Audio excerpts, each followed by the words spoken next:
오직 주만이.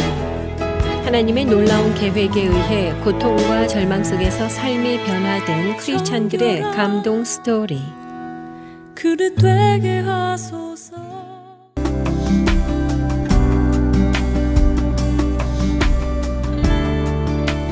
안녕하세요. 춘천 한마음교회 서광욱입니다. 저희 남편은 술 좋아하고 사람 좋아해서 있는 것 없는 것 다 퍼줄 뿐만 아니라 사람들이 부탁하는 것을 거절하지 못해서 보증도 잘 서주는 타인에게는 한없이 좋은 사람이었는데요. 저 몰래 서준 보증 때문에 전전긍긍하며 애를 태우다 저에게 들통나 모든 것을 털어놓고 나면 남편은 그때부터 자유함을 누리기 시작했고요. 저는 그때부터 수고하고 무거운 짐을 지고 살아야만 했는데요. 남편의 보증으로 인해 낙심자절 염려하며 소망 없는 삶을 살던 제가 부활하신 예수님을 만나 참 자유를 누리며 기쁨과 소망 가운데 살게 된 간증을 나누려고 합니다. 저희 아버지는 술을 굉장히 즐겨 드셨어요. 거의 매일 마셨고요. 출출할 때 막걸리를 먹으면 속이 든든해진다고 하시며 막걸리를 참 많이 드셨는데요. 그래서 저는 어렸을 때 막걸리 심부름을 참 많이 다녔습니다. 아버지는 술만 드시면 저희 삼남매를 불러 앉혀놓고 몇 시간씩 훈계를 하시기도 하셨어요. 그러면 저희는 다리에 쥐가 나 콧등에 침을 바르며 앉아 있어야만 했습니다. 그런데도 아버지는 종종 엄마에게 술주정도 하시고 때리기도 하시며 살림을 부수기도 하셨는데요. 저는 그런 아버지의 술 먹는 모습이 너무 싫어 난 이 다음에 절대 술 먹는 사람한테는 시집을 가지 않을 거야 하며 다짐했습니다. 그러다 25세 남편을 만나게 되었어요. 아버지의 엄한 성격과는 달리 남편은 굉장히 다정하고 푸근한 사람인 거예요. 그래서 결혼을 하게 되었는데요. 결혼할 때는 잘 몰랐는데 결혼을 하고 나니 남편은 술을 엄청 좋아하고 잘 먹는 사람이더라고요. 그런데 다행히 술주정은 하지 않았습니다. 남편은 술만 좋아한 것이 아니라 사람들하고 어울려 노는 것도 무척 좋아했어요. 그래서 저희 집엔 항상 술 손님들로 북적이곤 했는데요. 항상 대병으로 술을 먹었기에 저희 집은 동네 슈퍼에 대병집이라고 소문이 날 정도였습니다. 그런데 남편은 정이 많은 사람이라 사람들이 집에 놀러왔다 돌아갈 때면 빈손으로 돌려보내지 못했는데요. 한 번은 저희 집에 선물로 들어온 사과가 있었어요. 남편은 뭐 싸줄 게 없나? 하더니 아참 사과가 있었지? 하면서 봉투에 담아 이 사람 저 사람 퍼주는 거예요. 그러고 나니 정작 저희가 먹을 것은 하나도 남아있지 않더라고요. 정말 기가 막혔습니다. 이런 일도 있었어요. 저희가 결혼할 때 선물로 들어온 것 중에 벽시계가 2개 있었는데요. 어느 날 집주인 아주머니가 시계가 고장났다고 하시며 시계를 하나 사야겠다고 하시는 거예요. 그 말을 들은 남편은 저희 집에 시계가 2개 있는데 하나 드릴까요? 하더니 얼른 들어가 시계를 가지고 나왔습니다. 저는 그런 남편을 보고 마누라랑 애들도 싸주지 왜 안 싸줘? 당신 간쓸개는 남아있어 라고 말을 했습니다. 이렇게 남편은 사람들에게 주는 것을 좋아했는데요. 그러다 보니 남편은 술자리에서 사람들이 부탁하는 것을 거절하지 못해서 자주 보증을 서주기도 했어요. 그러다 보증 서준 것이 잘못돼 저희가 갚아야 하는 일들이 종종 생기기도 했습니다. 그런데 저희는 처음부터 가진 것이 없이 시작한 데다 그 이듬해 태어난 쌍둥이 양육비에 보증으로 인한 빚까지 점점 늘어만 가니 사는 것이 힘들어졌는데요.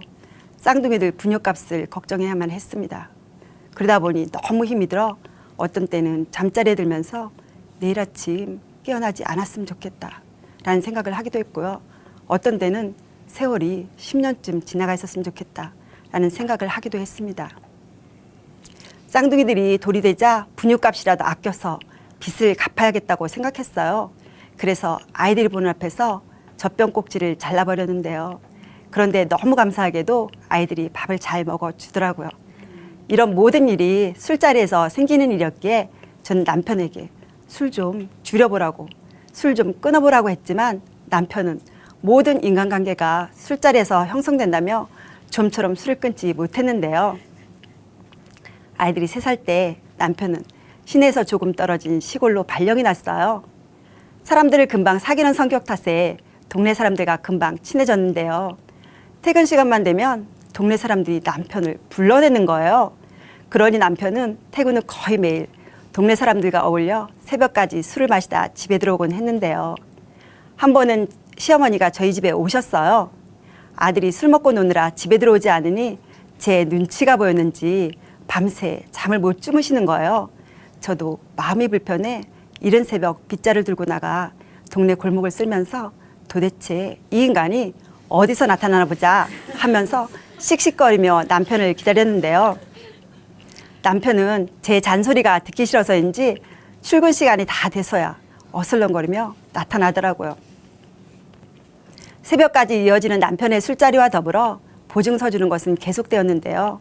보증서 준 것이 제게 발각되기 전까지는 전전긍긍하며 애를 태우다 저에게 들통나 모든 것을 털어놓고 나면 남편은 그때부터 마치 수고하고 무거운 짐을 벗어버린 것처럼, 마치 모든 문제가 해결된 것처럼 그렇게 자유할 수 없는 거예요. 그 반면 저는 이 문제를 어떻게 해결해야 하나 싶어 전전긍긍하며 애를 태워야만 했습니다. 그래서 저는 남편에게 여보, 난 당신 해결사로 시집 온 게 아니야 라고 말을 하기도 했습니다. 이런 사정을 모르는 사람들은 남편 성격 좋지, 돈 잘 벌어다 주지, 도대체 뭐가 문제냐고 말하는 사람도 많았는데요. 그럼 저는 한번 살아봐. 한두 달 가지고는 되지도 않고 6개월만 살아봐. 그럼 알게 될 거야 라고 말을 하기도 했습니다. 남편 흉이 제 흉이라는 생각에 한 번도 시댁에 이런 이야기를 하지 않았어요. 그러다 보니 시댁 식구들은 저를 돈독이 올라서 돈을 쓸 줄 모르는 이기적인 사람으로 취급하더라고요. 저는 보증빚을 갚기 위해 닥치는 대로 일을 하기 시작했는데요. 여름 해수욕장에서 감자전 장사를 하기도 했고요. 슈퍼와 민박일도 했습니다. 그리고 책 외판원도 하고 보험회사도 다녔습니다. 그리고 횟집에서도 일을 했는데요. 그때는 얼마나 힘이 들었는지 밤에 팔이 아파 잠을 자지 못할 정도였습니다. 이렇게 닥치는 대로 일하고 생활비도 아껴서 드디어 빚을 다 갚았다고 생각하며 이제 빚 없는 인생을 한번 살아보겠구나 생각할 때였어요. 그런데 그 다음 달에 또 엄청난 금액이 터진 거예요. 그동안의 금액과는 상상도 하지 못할 엄청난 금액이었는데요. 도저히 내 힘으로는 갚을 수 없는 금액이었기에 눈앞이 캄캄해졌습니다. 정말 살 소망조차 없어지고 차라리 죽는 게 낫겠다는 생각조차 들더라고요. 그래서 저는 남편에게 차라리 죽자, 이렇게 살아서 뭘 하냐고 말을 했는데요. 정말 어떻게 해야 할지 아무 생각도 나지 않았고 하나님을 찾을 수밖에 없었습니다. 사실 전 어릴 때부터 교회를 다녔어요. 교회 가는 것을 무척 좋아했고요. 교회를 열심히 하는 것이 믿음이라 생각해서 교회 일도 열심히 했는데요. 그 덕분에 교회 어른들은 믿음 좋은 아이라고 하시며 그래, 그렇게 열심히 하나님을 섬기면 하나님이 축복해 주셔 하시는 거예요. 그래서 더 열심히 교회를 하며 기도도 했는데요. 그러다 하늘이 무너지는 것 같은 일을 겪게 되었어요. 제가 22살 때 아버지가 동네분하고 싸움을 하셨는데요.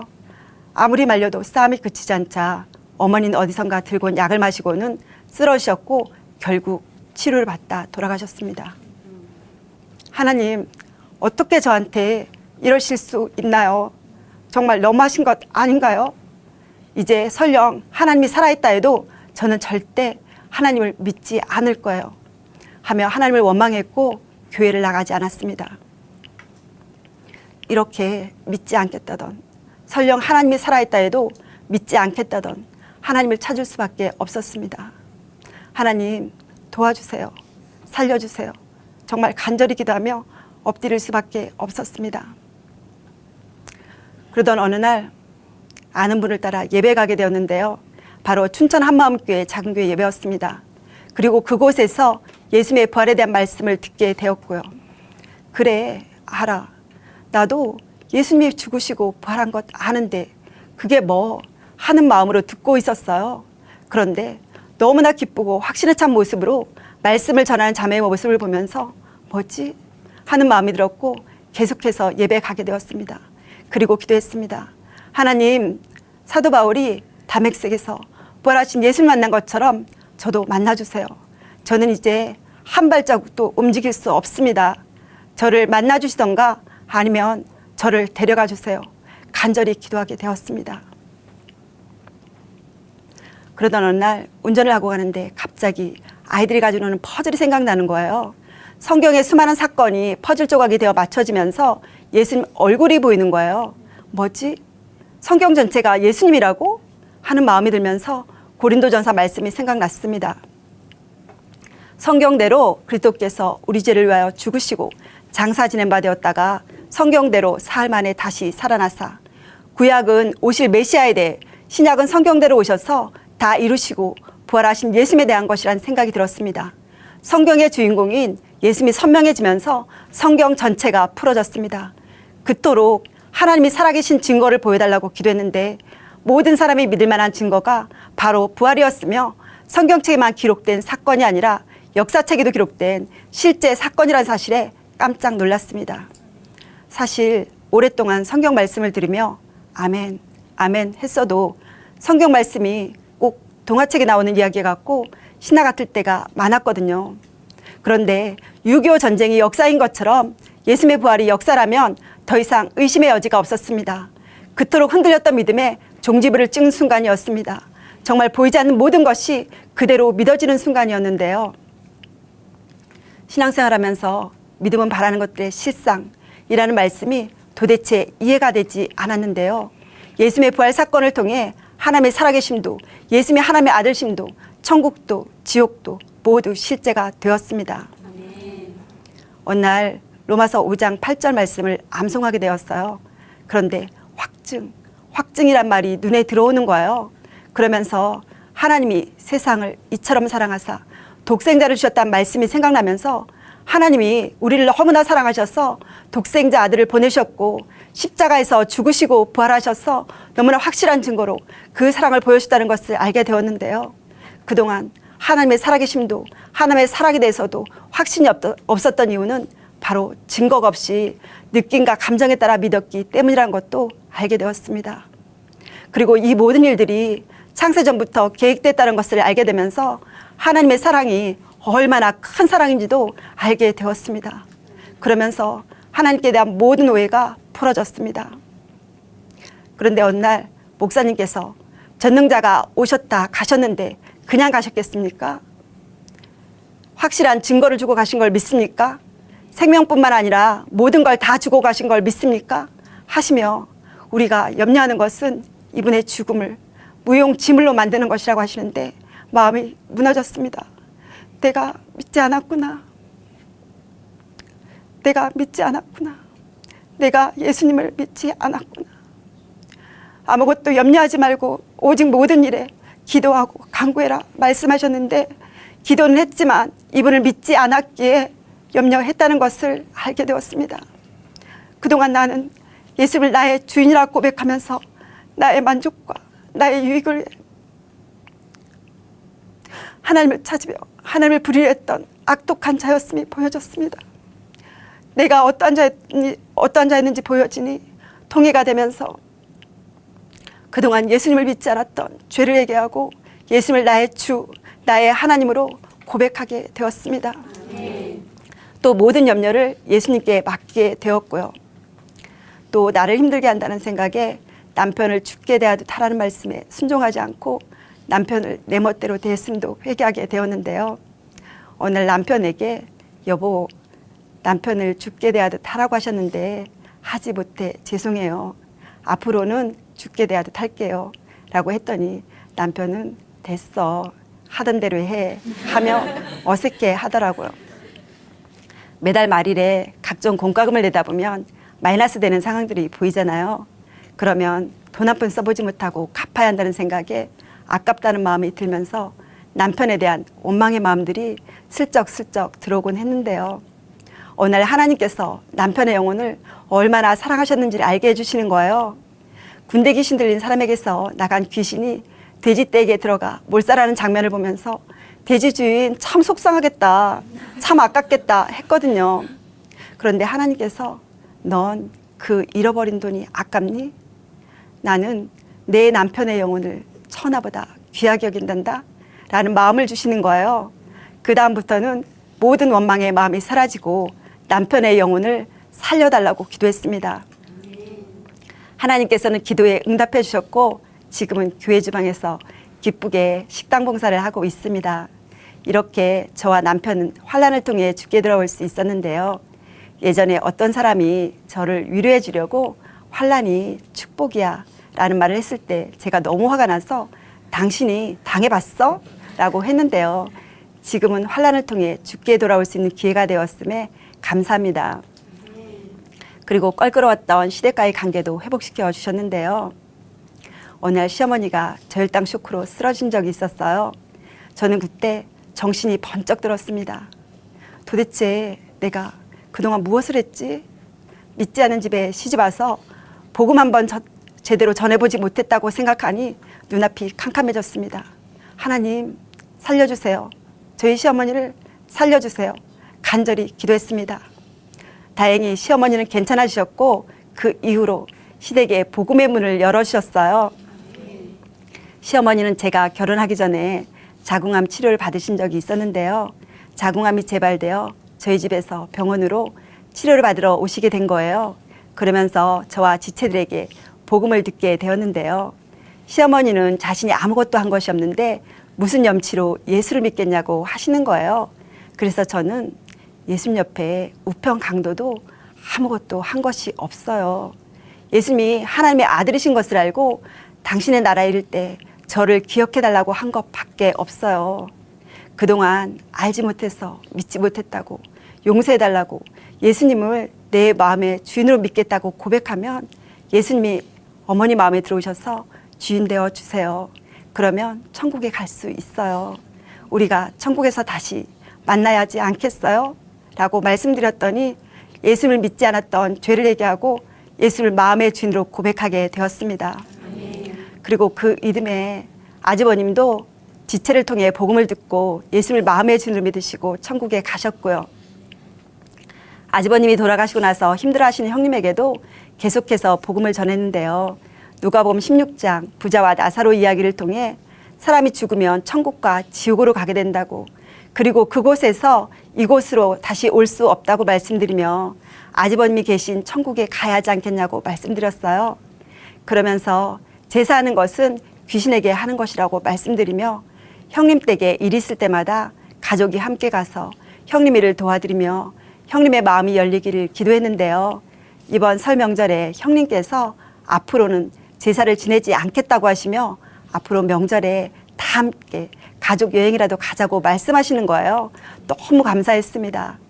그리고 또 틈이 날 때마다 친정 식구들에게도 계속해서 복음을 전하고 있는데요.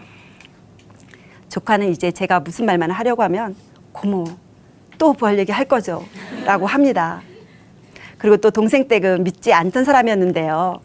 예수를 마음의 주인으로 믿고 남편을 죽게 대하듯 하라는 말씀에 순종하겠다며 남편을 잘 섬기는 사람이 되었습니다. 그래서 제가 칭찬해 주었더니 형님이 저를 위해 그동안 기도를 많이 해주셔서 그렇죠 뭐 하더라고요. 저희는 아직도 빚을 갖고 있어요. 갚아야 할 빚도 많이 남아 있고요. 그렇지만 염려하지 않습니다. 이제는 어떤 문제가 생겨도 모든 염려를 주께 맡기라는 말씀에 순종해서 기도합니다. 모든 염려를 주께 맡기고 나니 삶이 얼마나 자유한지 몰라요. 그리고 또 예전에 술손님들로 북적이던 저희 집에는요, 작은 교회 예배를 오시는 지체들로 북적이는데요, 지체들을 섬길 수 있게 해주심에 감사함으로 섬기고 있습니다. 이 땅에서 가장 지혜로운 자는 갈 곳을 준비하는 자라고 합니다. 이 땅에서 주와 복음을 위해 사는 모든 것이 상이라고 합니다. 이제 저는 상을 바라보고 달려갑니다. 이 땅에 보이는 것에 연연하며 소망 없는 삶을 살던 제게 죽으시고 부활하셔서 모든 사람에게 믿을 만한 증거를 보여주시고 넘어져도 오뚜기처럼 벌떡 일어나 기쁨으로 표대를 향해 달려가 계신 예수님께 모든 감사와 영광을 돌려드립니다. 예수님은 나의 주인입니다. 감사합니다. 오직 주만이 이 시간은 춘천 한마음 교회와 함께하는 열린 간증의 시간입니다. 신앙 간증을 다시 듣기 원하시는 분들은 방송국 전화 847-583의 영원 구원번호로 연락 주시기 바랍니다. 모양이